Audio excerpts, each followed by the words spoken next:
আমাদের যদি দিনের শেষে শিরদাঁড়াটাই না থাকে, তাহলে আমাদের আর দাঁড়িয়ে থেকে লাভ নেই। আমরা আর কোনোদিনও কোনো কিছুর জন্য দাঁড়াতে পারবো না। You have to take a stand. তারা সাবধান, মানুষ আরো বেশি ঘেঁটে যাবে। ওয়ান্ডার ওয়ার্ল্ড বাংলায় আজকে আমরা গপ্প মীরের থেকে, আমার সামনে আছেন মীর। হ্যালো নন্দন, নমস্কার। এখন যা সিচুয়েশন চলছে, মানে এই যে ভিডিও আমরা শুট করছি, লাইভ স্ট্রিমিং এ অনেক রকম সমস্যা হচ্ছে। তো মানে একদম সরাসরি জিজ্ঞেস করছি, যদি এরকম একটা অফার আসতো যে একদিকে জুনিয়র চিকিৎসকরা, অন্যদিকে সরকার পক্ষ, সঞ্চালনার দায়িত্বে মীর, হোমওয়ার্ক কি হতো? আমার মনে হয় না ওটাকে সঞ্চালনা বলা চলে, কারণ ওটা তখন মিডিয়েটর হয়ে যেত। মানে আমাকে মিডিয়েশনে ঢুকতে হতো, তার জন্য প্রচুর মেডিটেশন লাগে। এইরকম দুই পক্ষের মধ্যে যদি মিডিয়েটর হতে হয়, তাহলে কিন্তু খুব মুশকিল আছে। খুব ঠান্ডা মাথায় সমস্ত কিছু ভেবে চিন্তে করতে হবে। আমার মনে হয় দুদিকের তরফ থেকেই যা যা আমরা এই বিগত কয়েক ঘন্টার মধ্যে শুনেছি, সবই মানুষের কাছে গেছে। এবং আমাদের যেটা প্রধান প্রবলেম হয়ে গেছে, যে কেউ একজন মানুষের হয়ে অন্য কেউ ওপিনিয়ন ফর্ম করে দেওয়ার চেষ্টা করছেন। এটা এই মুহূর্তে করার কোনো মানে হয় না। আর এটা যারা করছেন তারা বিরত থাকুন, আর যাদের সঙ্গে এটা হচ্ছে তারা সাবধান থাকুন। বিকজ আমার মনে হয় এই ওপিনিয়ন জেনারেট করা, ওপিনিয়ন ক্রিয়েট করা, এটাই যত নষ্টের মূল। মানুষকে এবার নিজের মতন করে ভাবনা চিন্তা করতে দিন। মানুষ নিজে ভেবেই কিন্তু পক্ষ ঠিক করছে। আর যত দিন যাচ্ছে দলবদলও হচ্ছে। কোন দল ভারী, কোন দল কম, সেই তর্কে বিতর্কে আমি যাব না। কিন্তু এটুকু বলতে পারি যে দল পরিবর্তন এটা কিন্তু প্রতিনিয়ত হচ্ছে। সিচুয়েশনটা আরো যতটা বিলম্বিত হবে, এই ফরমেশন অফ ওপিনিয়ন্স আরো বেশি করে হবে, মানুষ আরো বেশি ঘেঁটে যাবে আনফর্চুনেটলি। আপনি, আমি, আমরা মোটামুটি একটা এজ গ্রুপ, মোটামুটি এই জিনিস বোধহয় আমরা দেখিনি। মোহনবাগানের কাঁধে ইস্টবেঙ্গল কিংবা রাস্তায় এত মানুষ, আমি এই দৃশ্য দেখিনি। আমার যারা বয়োজ্যেষ্ঠ তাদের সঙ্গে যখন কথা বলছি, তারা নানান আন্দোলনের কথা বলছেন। এবং এমন অনেক মানুষ আছেন যারা মুক্তিযুদ্ধটাকে খুব কাছ থেকে দেখেছেন, সেই অশান্ত বাংলাদেশকে দেখেছেন, চলে এসছেন এদিকে, অনেক কিছু ঘটেছে তাদের জীবনে। তারা পর্যন্ত বলছেন যে আমরা এইরকম কোনো মুভমেন্ট দেখিনি। এবং ছোট ছোট বাচ্চা বাচ্চা ছেলেরা যেভাবে এই বিষয়টা নিয়ে সিরিয়াসলি সময়, তাদের সমস্ত কিছু নিবেশ করে যেভাবে এটাতে নেমেছে, এটা এর আগে কেউ কোনো জেনারেশনেই দেখেনি। এটা অদ্ভুত একটা সময়। আমি কোনো কিছুর সঙ্গে কম্পেয়ার করতে চাই না। কেউ কেউ বললেন, আগের দিন বললেন স্বাধীনতার সময় মনে হয় ব্যাপারটা এরকম খুব গরম ছিল, আমরা যখন ইন্ডিপেন্ডেন্স পেয়েছিলাম।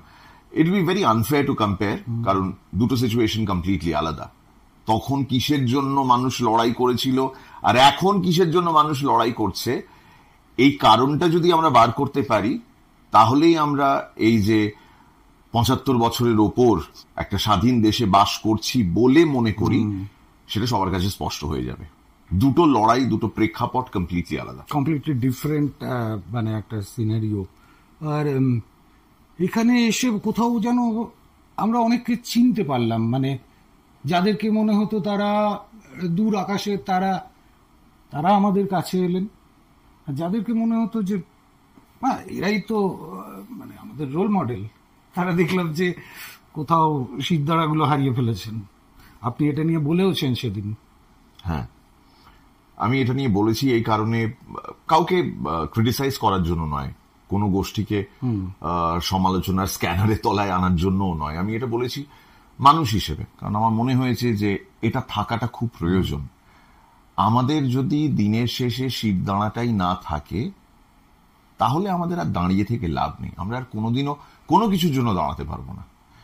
কথায় আছে না, you should take a stand. You can't be neutral, you have to take a stand. যারা নিউট্রাল হয় তারা ভীষণ গা বাঁচিয়ে চলে, এটা চলে না। That does not help resolve the solution. আমার কোথাও এটা মনে হয়েছিল যে যারা এই মিউজিক ইন্ডাস্ট্রি বা সিনেমা ইন্ডাস্ট্রি, টেলিভিশন, থিয়েটার ইন্ডাস্ট্রির সঙ্গে যুক্ত, যারা মানুষের এই অকপট অকৃত্রিম ভালোবাসা প্রতিনিয়ত এনজয় করে, তাদের একটা মর্যাদা জ্ঞান থাকা দরকার এবং দায়িত্ব জ্ঞান থাকাও দরকার যে আমরা we are responsible citizens of this state, of this city, of this country. আমাদের কোথাও একটা স্ট্যান্ড নিতে হবে। আমাদের এই নিউট্রাল থাকার বিষয়টা ইজ নট হেল্পিং এনিথিং। তো সেই কারণে আমার মনে হয়েছিল আরো বেশ কিছু মানুষের উচিত ছিল সেই সময়টা, খুব তখন টাটকা টাটকা বিষয়টা বড় হচ্ছে, যে বেরিয়ে এসে কিছু বলুক। আমার মনে আছে যেদিনকে আমি ক্যালকাটা মেডিকেল কলেজের ওই গণ কনভেনশনে গিয়েছিলাম, আমি সকাল থেকে দুপুর পর্যন্ত শুট করছিলাম, মানে আমি নিজে কাজ করছি। সেই কাজটা করতে করতে মাথার ফাঁকে বহুবার এটা ঘুরপাক খাচ্ছে যে আমি যে আজকে যাব, আমি কি বলবো। ছোট থেকে ছোট কথাও মানুষের ভীষণ রকমের গায়ে লেগে যায়। আমি একজন শিল্পী, সামান্য একজন শিল্পী, আমার কি বা ক্ষমতা, but I have my opinion. আমি সেটাই শেয়ার করতে গিয়েছিলাম সেদিনকে। এবং ওই অডিটোরিয়াম ভর্তি ডাক্তাররা যেভাবে কথা বলছেন, মানে স্বনামধন্য ডাক্তারদের দেখছিলাম সিট পাচ্ছেন না, ওই সাইডে আইলে বসে পড়েছেন। অদ্ভুত লাগছিল, এরকম পরিবেশ দেখিনি। ডাক্তারদের বহু সেমিনার হোস্ট করার সুযোগ এসেছে, সঞ্চালনা করার সুযোগ এসেছে, সেখানে তারা কোনো কিছু একটা নিয়ে কথা বলেছেন। ডক্টরস ডেতে আমার ব্যান্ডেজের সঙ্গে আমি পারফর্ম করেছি, গান বাজনা করছেন ডাক্তাররা, যাদের সকাল থেকে রাত পর্যন্ত শুধুই স্ট্রেস থাকে। তারা নিজেদের জন্য, নিজেদের অধিকারের জন্য, সিনিয়র ডাক্তাররা তাদের যারা ছোট তাদের জন্য এইভাবে অপেক্ষা করছেন। মানে একজন একজনকে বলে বেরিয়ে গেল, এই চেম্বার আছে বলে বেরিয়ে যাচ্ছি, বুঝলেন, না হলে কিন্তু আমি থাকতাম, ওই ভদ্রলোক খুব ভালো বলছেন, এরকম বলে আমার পেছন থেকে একজন বেরিয়ে গেলেন। মানে সত্যি এত কিছু লোকজন তো স্যাক্রিফাইস করছে, তারা কাজটাকে সেইভাবে রিশেডিউল করছে যাতে কোনো না কোনো ভাবে তারা এই প্রতিবাদে সামিল থাকতে পারে। সেই ক্ষেত্রে আমার মনে হয় যারা শিল্পী, যাদের গণমাধ্যমে দেখা যায়, যাদের সো কল্ড একটা পার্সোনা রয়েছে, যাদেরকে অনেকে আইডল মনে করে, they should have a voice. তুমি যাই বলো না কেন, তুমি যদি এর বিপরীত কিছু বলতে চাও বলো, তাও বলো, কিন্তু তোমার কিছু বলা দরকার। একজন শিল্পীর সময়ের প্রতি দায়বদ্ধতা আছে। সমাজ অনেক বড় জিনিস, সময়ের প্রতি দায়বদ্ধতা আছে। মানে আমি গান গাইছি, আমি নাটক করছি, আমি সিনেমা করছি, আমি এই সময়ের মধ্যেই তো আছি। রাত্রিবেলায় গিয়ে আয়নার সামনে দাঁড়াতে হয়, আমার বাচ্চার সামনে দাঁড়াতে হয়। আগামীর জন্য তো দায়বদ্ধতা থাকবেই। সেই আগামীর জন্য দায়বদ্ধতাটা খুবই এসেনশিয়াল এই মুহূর্তে। কিন্তু যদি কিছু মানুষ যারা নানান কারণে বদ্ধ রয়েছেন, তারা বলতে বাধ্য হচ্ছেন দায়টা তো আমি নেব না। দায়বদ্ধতাটাকে ডিসেক্ট করতে হবে। We have to think of it in from a different perspective. কেউ কেউ বদ্ধ, একটা জিনিসে আটকে আছেন, সেটা থেকে বেরোতে পারছেন না, ভ্যালিড পয়েন্ট। তাঁদেরও আত্মসুরক্ষা আছে, একদম, তাদেরও পরিবার রয়েছে, প্রত্যেকেরই চাকরি রয়েছে, পেটের ভাতটা রয়েছে। দিনের শেষে যদি সেটাতে গিয়ে কারো লাথি পড়ে, তাহলে সেটা সবার জন্যই খারাপ হবে। আমরা কোনোদিনও সেটা চাইবো না। আজকে ডাক্তাররাও বলছেন বারবার যে আমরা পেশেন্ট দেখতে চাইছি না, এরকমটা নয়। এবং চলছে, কিন্তু মানে এটা নয় যে কর্মবিরতি টোটালি হচ্ছে। আমরা অভয়া ক্লিনিকের মতন একটা অনবদ্য ইনোভেটিভ ক্লিনিক দেখলাম। কে ভাবতে পেরেছিল? জিতটা বোধহয় খুব বেশি না, আপনি এটা খুব ক্লোজলি দেখেছেন বাড়িতে। আমি বাড়িতে এটা দেখেছি। জেদটা বেশি, এতটাই জেদি যে আমার কোনো কথাই খাটে না।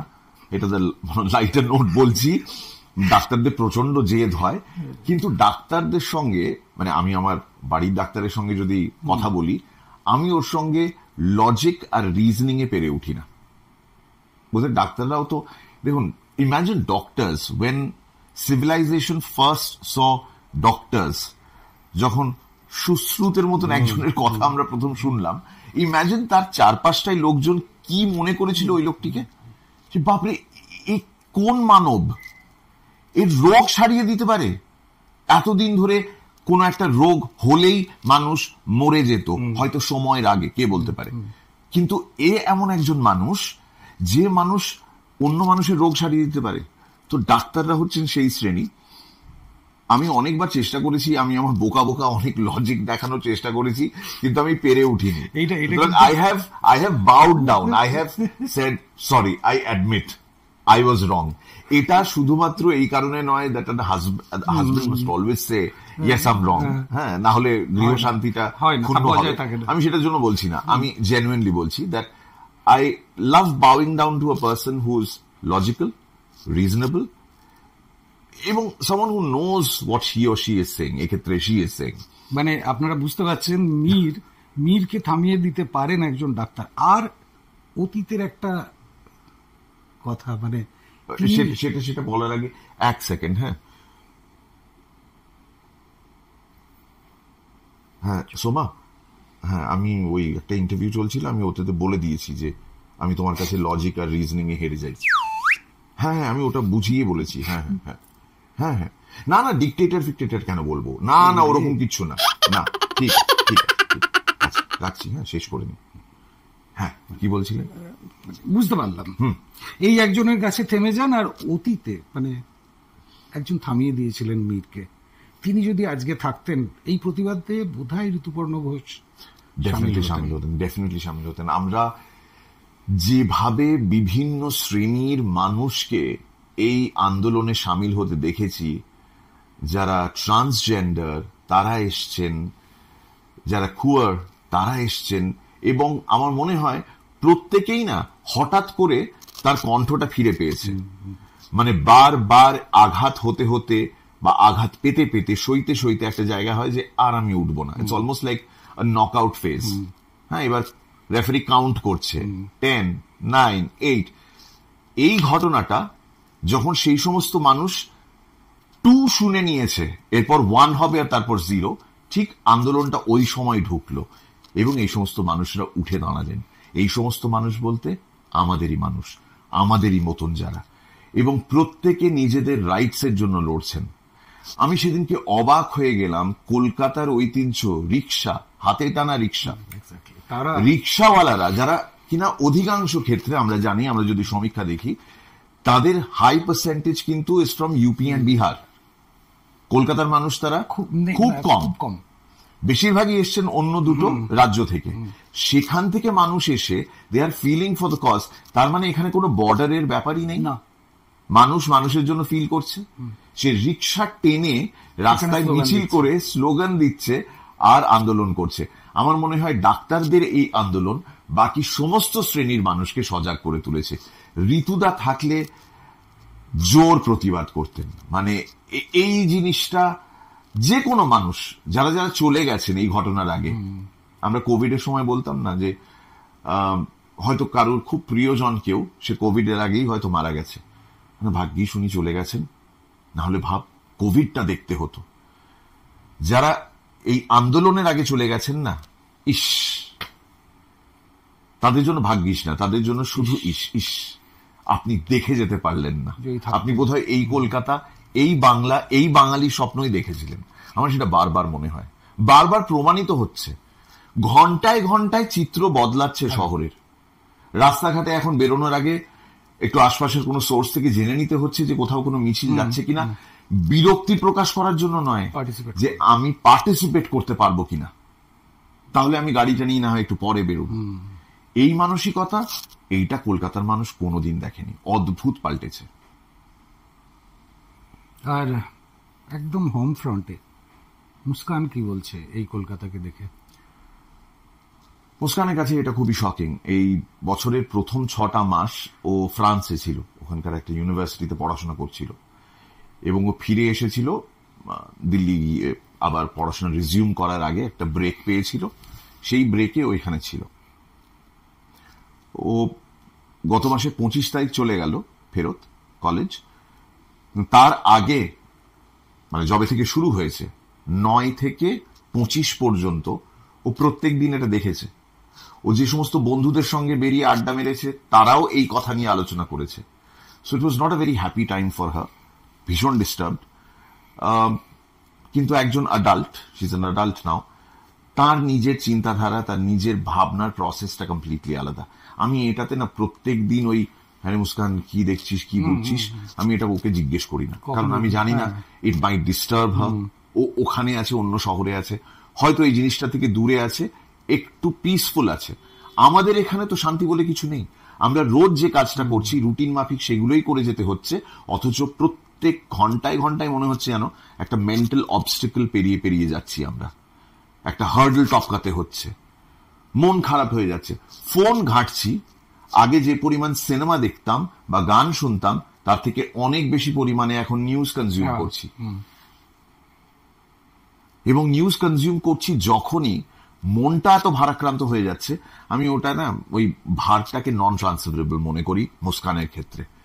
আমার যখন মুড খারাপ থাকে বা আমি যখন খুব ডিস্টার্ব থাকি আমি ফোন করি না। আপনি তখন নিজের জন্য কি করেন? মানে এই এই সমস্যাটা তো অনেকেরই হচ্ছে, নিজের জন্য কিভাবে, মানে নিজেকে কিভাবে কি বলবো, অন্তর্শুদ্ধি বলুন, নিজেকে পরিষ্কার করে নেওয়া কিভাবে করেন? একটা প্রসেস তো থাকবে। এই প্রসেসটা এখন এই মুহূর্তে আমার নিজেরই প্রোডাক্টের মাধ্যমে অনেকটা হয়ে যায় থ্যাঙ্কফুলি। আমরা বসে আছি আমার কর্মস্থলেই, আমার সারাটা দিন এখানেই কেটে যায়, যেখানে আমি গল্প রেকর্ড করি, আমি ফিকশন রেকর্ড করি, অডিও ফরম্যাটে ফিকশন, আর লাইভ নন ফিকশনটা সারাক্ষণ নিউজ চ্যানেলে দেখছি। এটা তো কোনো ফিকশন নয়, এটা বাস্তব। তো আমার জীবনের চারিত্রিক বা সাংগঠনিক যে চেহারাটা সেটা বদলে গেছে। আমার কাছে আমার ফিকশন ওয়ার্ল্ড হচ্ছে গপ্প মীরের ঠেক, আর নন ফিকশন ওয়ার্ল্ড হচ্ছে আরজি করের এই আন্দোলন, hashtag justice for Tilottama, hashtag justice for Abhaya, justice for RG Kar. ব্যস্ততার মধ্যে আমরা একটা ছোট্ট সময় পেয়েছি, কিছু কিছু প্রশ্ন মীরকে পেলে করতেই হয়। যে মানুষটা দীর্ঘদিন রুটিন ছিল ভোর 4টে, এখন কটায় ঘুম থেকে ওঠেন? ভোর 6টা নাকি 11টা? আমি এক্ষেত্রে দর্শকদের জানিয়ে রাখি, এই ইনফরমেশন গুলো ও বেসিক্যালি যার কাছ থেকে পেয়েছে, দুজন আছে। ওকে বলি, আল আনসার ইউ কোয়েশ্চেন। ভোর 4টে একটা সময় ওঠার রুটিন ছিল, এখন কিভাবে ম্যানেজ করছি? প্রথম প্রথম তো মানে বিরক্ত লাগতো, ভোরবেলাতেই উঠে পড়তাম, একই সময় উঠে পড়তাম। তারপর পাশ থেকে কেউ একজন বললো, ঘুমাও ঘুমাও, তোমার কোথাও যেতে হবে না, ঘুমাও। 28টা বছর ঘুমাওনি, 28 বছর ধরে এটা চলেছে। মর্নিং কলেজ ছিল, সেই সময় আমি মর্নিং কলেজই করেছি, তার মানে আবার আর্লি রাইজার। কলেজের আগে কি ছিল আমাদের লাইফে? স্কুল। আমারও ছিল ডে স্কুল, মানে morning into day school. So জন্মের 3 বছর পর থেকে, ওই 3-3.5 বছরের মধ্যে যে স্কুলে ভর্তি হলাম, তারপর থেকে সকালে ওঠাটা একটা রুটিন হয়ে গেছে। when I was in my first year of college, তখন থেকে আমি রেডিও জয়েন করলাম, আমি স্টুডিও যেতাম সকালবেলা। তো আমার এই ভোরবেলা ঘুম থেকে ওঠা এত সিস্টেমিক হয়ে গেছে যে এটার থেকে বেরোতে আমার বেশ কিছুটা সময় লেগেছিল, প্রায় মাস 6। ওই মাস 6 অদ্ভুত লাগতো আমার, ভোরবেলা উঠে পড়তাম। একটা বায়োলজিক্যাল ক্লকটা বোধহয় সেট হয়ে গেছিল। এবং যাদের যাদের এরকম অভিজ্ঞতা হয়েছে তারা বুঝবেন আমি এক্স্যাক্টলি কি বয়ান করার চেষ্টা করছি। রেডিও ছাড়া সমস্যা হয় নাকি? ইনিশিয়ালি তাই হয়েছিল। যারা স্মোকার্স তারা যখন স্মোকিংটা ছাড়ে তখন ইনিশিয়ালি তো খুব প্রবলেম হয়। তো আমারও একই রকম প্রবলেম হয়েছিল, কারণ আমার ফুসফুসে, আমার ভেতরে, আমার অন্তরে, সমস্ত জায়গা জুড়ে রেডিও ছিল। তো ইনিশিয়ালি সেটাও কাটাতে সময় লাগে ওই মাস 6। ওই যে মাস 6, ওই 6টা মাস আমি কেন এ নিয়ে দ্বিতীয়বার বললাম, 6 মাসের উল্লেখ কেন করলাম? ওই 6 মাস আই ওয়াজ ভেরি ইনডিসাইসিভ, যে আমি বুঝতে পারছিলাম না যে আমি কি করব এরপর, নেক্সট ইজ হোয়াট। এবং সেই সময়টাই ওই ঘুমের সমস্যাটা আরো বেশি করে হতো ওই চিন্তা থেকে। ফাইনালি 6 মাসের মাথায় যখন ডিসাইড করলাম যে আমার মুভ অন, এবং আমি নিজের মতন করে আমার একটা ইউটিউব চ্যানেল করতে চাই যেখানে আমি গল্প শোনাতে চাই, ইট স্টপড। মানে missing radio, lack of sleep, ওই দুটো জিনিসই কোথাও একটা ডিরেকশন পেয়ে গেল। হ্যাঁ, ডিরেকশন পেয়ে গেলাম। আই গেস প্রত্যেক মানুষ ইনিশিয়ালি যখন এরকম বিভ্রান্ত থাকে, ফাইনালি কোথাও না কোথাও গুগল ম্যাপের মতো কিছু একটা পেয়ে যায়, একটা ছোট্ট আলোর রেখা। আপনারা যারা মীরকে দীর্ঘদিন ধরে ফলো করছেন, মানে রেডিওতে ফলো করছেন, ওনার কথা অনেক মানুষকে বাঁচিয়ে তুলেছে। আমাদের কথাগুলো বলা হয় না। আমি একটা টেলিভিশন চ্যানেলে কাজ করার সময় একটা ইন্টারভিউ নিয়েছিলাম, আপনি বলেছিলেন যে সেটা বোধহয় সুইসাইড প্রিভেনশন ডেতে আপনি বলেছিলেন। আমি চাইছি ওয়ান্ডার ওয়ার্ল্ড বাংলার যারা অনেকেই আছেন, মানে আমি একদম ফ্যাগ এন্ডে পৌঁছে গেছি। ওই ওই ওই কথাটা একটু মানে এগুলো না কিছু জিনিস থাকে তো যেগুলো আমাদের রেখে দিতে হয়। আমরা যারা নানান রকমের মেন্টাল প্রবলেমস এগুলো ফেস করি প্রত্যেক দিন, সেটা পার্সোনাল লাইফের জন্য হতে পারে, প্রফেশনাল লাইফের জন্য হতে পারে, আবার দুটো নিয়েও হতে পারে, ওটা তো আবার ডেডলি কম্বিনেশন। বাট আমরা প্রত্যেকে একটা জিনিস নিজের ভেতর থেকে যদি বিশ্বাস করি, সেটা হচ্ছে যে যাই হয়ে যাক না কেন, যেমনই সিচুয়েশন হোক না কেন, যতই অন্ধকার হয়ে যাক না কেন, আমি ঠিক ওই যে light at the end of the tunnel ওটা বার করবই। আমার এই থাকাটা শুধু আমার জন্য, নিজের জন্য থাকা নয়, আমার এই থাকার পেছনে, আমার থাকার সঙ্গে আরো অনেক মানুষ যুক্ত রয়েছে, জড়িয়ে রয়েছে। It is very important to talk. যখনই মানসিকভাবে নিজেকে বিপর্যস্ত মনে করবি, it is very important to talk. কথা বলার লোক নেই এরকম সিচুয়েশনেও যারা রয়েছেন, তাদের ক্ষেত্রে আমি বলবো টেক প্রফেশনাল হেল্প, এবং কাউন্সিলরের সঙ্গে কথা বলুন। কাউন্সিলর নয়, উনি আবার হেল্প করতে পারবেন না, পুরো একটা মানসিক প্রবলেম বেড়ে যেতে পারে। Sorry, just take it as a joke, but talk to someone. Counselling helps. আমিও ইনিশিয়ালি কাউন্সিলিং থেকে দূরে পালাতাম, আমি একদম যেতে চাইতাম না, আমার একদম ইচ্ছে করতো না। অচেনা অজানা একজন ডাক্তার, তাকে আমি কেন আমার সমস্যাগুলোর কথা বলবো, আর উনি কেন গালে হাত দিয়ে বসে করবেন আর মাঝে মাঝে খচখচ করে কি আরে লিখবেন। আমার এটা ভীষণ, এটা বোঝার চেষ্টা করুন। যিনি বলছেন তিনি জনপ্রিয় একজন মানুষ, আপনার আইডল হতে পারেন। তিনি বলছেন আমি যেতাম, মানে মনোরোগ যে বিষয়টা, এটা কোনো ট্যাবু নয়, যে কারুর হতে পারে। আমার শরীরের সমস্যা হতে পারে, মাথার সমস্যাও হতেই পারে। আই ওয়ন্ট কল ইট মাথার সমস্যা, ওটা বললে একটু ইনসেনসিটিভ হয়ে যায়, এটা মনের প্রবলেম। সো আমি যদি বলি মনোরোগ, তাহলে মনোরোগ বিশেষজ্ঞের কাছে যান। একদম, ব্রেন একটা পার্ট আমার শরীরের, তারও মানে অসুবিধা উই হ্যাভ টু অ্যাকসেপ্ট যে আমার শরীরের বিভিন্ন অঙ্গ প্রত্যঙ্গ কোনো সময় যদি বিকল হয়ে যায় বা কোনো অসুবিধে হয় অপারেশনে, আমার হাত চলছে না, আমার পা চলছে না, কিছু একটা সমস্যা হয়েছে, আমার ঘাড়টা বেঁকে গেছে, তার জন্য যেমন ডাক্তারের কাছে যেতে হয়, এক্ষেত্রে শরীরের ভেতর যেটা আমাদের গভীর আর গভীরতম জায়গাটা, সেটাও ডাক্তারকে দেখিয়ে আসতে হবে। তাতে কোনো কুণ্ঠা নেই, লজ্জা নেই, এটা প্লিজ মাথা থেকে বের করে দিন। Talk to someone, and if you don't feel comfortable, মনে হয় সে আপনার সিক্রেটস গার্ড করতে পারবে না, সে আপনার কনভারসেশনটাকে কনফিডেন্সিয়াল রাখতে পারবে না, তাহলে একজন প্রফেশনাল কাউন্সিলরের কাছে, থেরাপিস্টের কাছে অবশ্যই যান। এবং আরো একটা জিনিস বলে রাখবো, মন ভালো করার জন্য যা যা ইচ্ছে করছে করুন।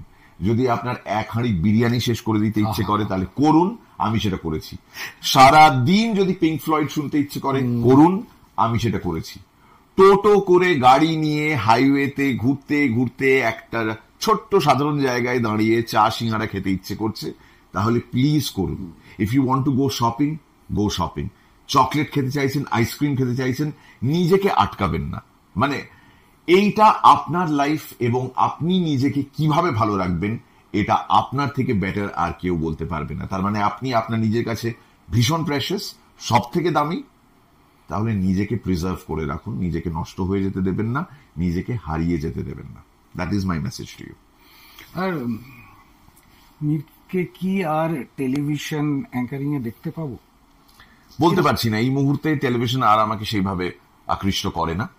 আমি শুরুও যখন করেছিলাম রেডিও থেকেই করেছিলাম। আমার রেডিও জীবনের 4 বছর বাদে আমি খাস খবর শুরু করি, এবং that was my first appearance on television.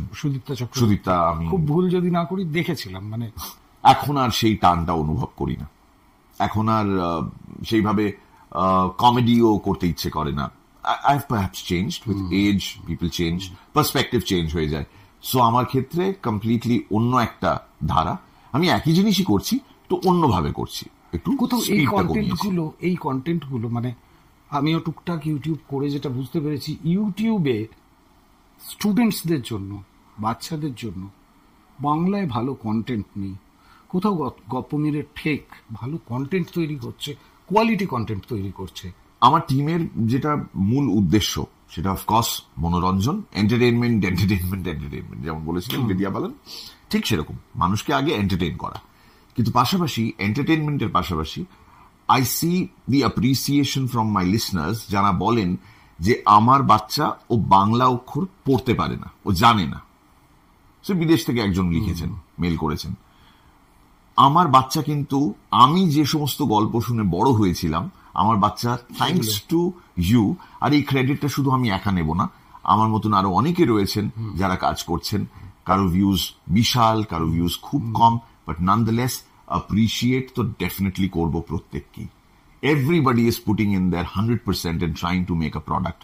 এবং অডিওতে বিশেষ করে যারা কাজ করছেন তাদের প্রতি আমার গভীর শ্রদ্ধা।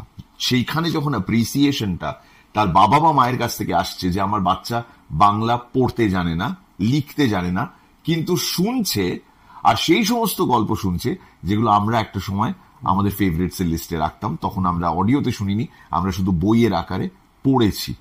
সো যেটা পড়েছে কেউ একটা জেনারেশন, তারপরের জেনারেশনও যখন শুনছে, তখন মনে হয় দের ইজ লিটল, ইয়েস এখনো অনেকটা করা বাকি আছে, but there is a little contribution to this side from গপ্প মিলের ঠেক। আমাকে একটা প্রশ্ন আপনার এক ডিসাইপল তিনি করতে বলেছেন, জিজ্ঞেস করবে ক্রেডিট কার্ড আপনার মা কেন ব্যবহার করেন না। তিনি হচ্ছেন সৌনভ সেনগুপ্ত। এতে কিন্তু গল্প আছে, এটা নিয়ে একটা ইন্টারেস্টিং গপ্প রয়েছে। একবার মাকে আর আব্বাকে নিয়ে আমি পার্ক সার্কাসের মোড়ে একটি বিখ্যাত দোকান, সেখানে খাওয়াতে নিয়ে গিয়েছি।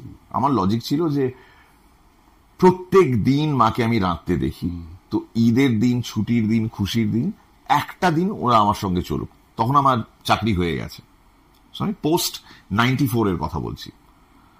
তো এবারে আমি ওখানে খাওয়াতে নিয়ে গিয়েছি, আমরা 3 জন খেতে বসেছি, আমি দি অনলি চাইল্ড। খাওয়া দাওয়া হয়ে গেছে, আমি পকেট থেকে ওয়ালেটটা বের করে, কার্ডটা বের করে ওয়েটারকে দিয়েছি, উনি নিয়ে চলে গেছেন। আমার মা ইনকুইজিটিভ, সঙ্গে সঙ্গে পাপি, আমার বাড়ির নাম, ওটা কি? আমার কোনটা কি? ওই কার্ডটা? ওটা একটা ক্রেডিট কার্ড। ক্রেডিট কার্ড মানে? তখন আব্বা স্টেপ টেন, আমি বোঝাচ্ছি ডেবিট ক্রেডিট এই বিষয়টা, তখন আব্বা বোঝাতে আরম্ভ করলো। মা পুরো জিনিসটার নির্যাস যেটা নিলেন সেটা হচ্ছে, তার মানে আমরা এখন ধারে খেলাম, আমরা এখন ধারে খেয়েছি। না ওইভাবে না, আমি একটা ধারটা চুকিয়ে দেবো। না না না, তোর আব্বাকেই বলতে পারতিস, তোর আব্বার মতো ওয়ালেট রয়েছে, ওতে তো ডেফিনেটলি টাকা রয়েছে, আরে তুই কেন এটা করলি? কার্ডটা ফেরত দে, ক্যাশে দিয়ে দে।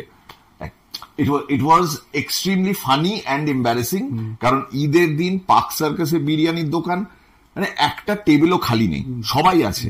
And my mother is saying this. So আমি কোনোদিনও ভুলবো না যে every time I take out a debit card আর ক্রেডিট কার্ড, আমার অ্যাকচুয়ালি এটা অনেক পুরনো স্মৃতি। Thank you so much. মানে কোথাও এই গ্রাউন্ডেড থাকার জন্যই মীর আজকে মীর। হ্যাঁ, বাবা মার জন্যই, এটা পুরোটাই ওদের জন্য। আমার অফিসটাও গ্রাউন্ড ফ্লোরে। এই ব্যস্ততার মধ্যে আমাদের যে সময়টা দিয়েছেন ওয়ান্ডার ওয়ার্ল্ড বাংলাকে, তার জন্য আমরা কৃতজ্ঞ। যাদের ভিডিওটি ভালো লাগলো বা শেয়ার করে অন্যকে দেখাতে চান, সেটা করতে পারেন। ফেসবুক, ইউটিউব আর ইনস্টাগ্রামে আমাদের ফলো করতে পারেন। আর কোনো ব্যতিক্রমী চরিত্র বা ঘটনা নিয়ে যদি কোনো স্টোরি দেখতে চান, আমাদের হোয়াটসঅ্যাপ করতে পারেন 9830107622 এই নাম্বারে।